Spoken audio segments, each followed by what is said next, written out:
Overthinker ka? Baka kaya ka overthinker kasi marami kang kinakatakutan. Takot ka kaya ka nag-iisip ng kung ano-ano. Marami kang inaalala. Ganun yun eh. Pagka marami kang kinakatakutan, natatakot ka, marami kang inaalala, mag-iisip ka talaga eh. Mag-overthink ka eh. Magkakagawa ka ng iba't ibang senaryo, pati mga maliit na bagay napapansin mo, nakakagawa ka ng pattern, nakakagawa ka ng kwento, nadjudge mo yung mga bagay-bagay. Diba? Kasi may kinakatakutan kang mangyari sa'yo.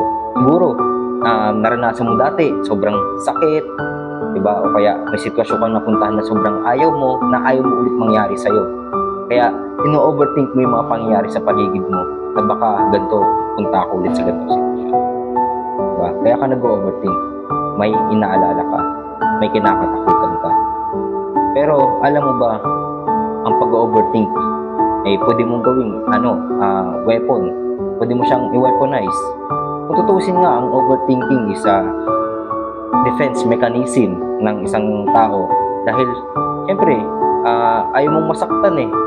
Diba? So, iiwasan mo yung bagay na makakasakit sa'yo. Diba? So, makakapag-isip ka ng mga bagay-bagay na pwede mong maiwasan. Kaya, nag-a-advance ka mag-isip. Diba? Advance mag-isip. Ganun pag nag-overthink ka. Pero, magkaiba kasi yung overthinking sa critical thinking. Diba? Ang overthinking kasi, puro hangin kasi laman yan eh. Mag-iisip ka na kung ano-ano, diba? Tapos ganito, ganyan, kakaroon ka ng mga detalye, pero lahat ng naiisip mo, walang katibayan. Hindi malinaw, walang sapat na impormasyon, walang matibay na ebidensya. Puro hangin lang yung laman. Yun yung overthinking.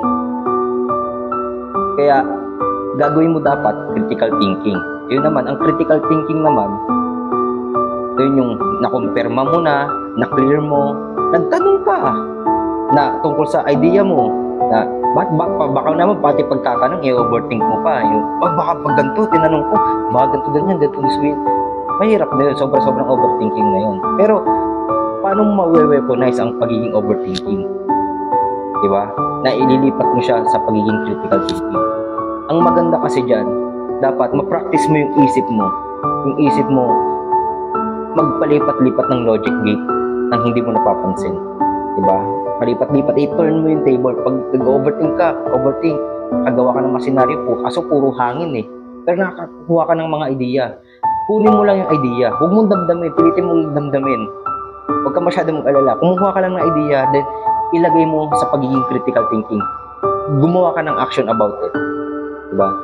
I-clear mo, itanong mo, pogi ka ba? Tanong mo sa kapitbahay mo, pogi ba ako? Ganun, diba? Huwag ka matakot, huwag ka mag-alala, pilitin mo. Dahil, para kang investigador nun eh. Kung masyadong pag-isipan, i-clear mo yung utak mo. Do critical thinking. Kumuha ka ng idea sa pagiging overthinker. Normal lang na maging overthinker ka, minsan lalo na pag nasaktan ka. Pero, alam mo, ang pagiging overthinker is a gift. Kapangyarihan yun. Pag matutunan mong gamitin ito sa tama, kung paano mo siya gagawing kapangyarihan. Kung may kapangyarihan, kung kaya mo kumontrol ng kuryente, tapos hindi mo alam kung paano gamitin, ikaw yung makakakuryente nun, diba? Ganon din yung kapangyarihan ng pagiging overthinker. Anong kapangyarihan pag di mo alam gamitin, ikaw maapektuhan nun. Ngayon, pag di mo alam gamitin pagiging overthinker mo, makabaliw ka, nakakabaliw yun. So, you need to know how to use pagiging overthinking mo. Turn it to ipunta mo siya sa critical thinking, do action about it. Huwag mo puro hinala, puro hangin. Lagyan mo ng laman. Diba? Kaya, alam mo, ang sanhi kasi, yun, diba?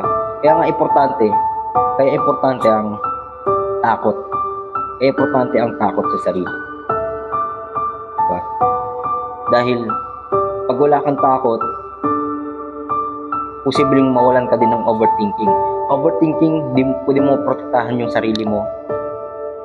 Ang pagiging overthinker, mapoprotektahan mo yung sarili mo, pero pwede mo siyang i-weaponize sa pamamagitan ng mapoprotektahan mo yung mga taong mahal.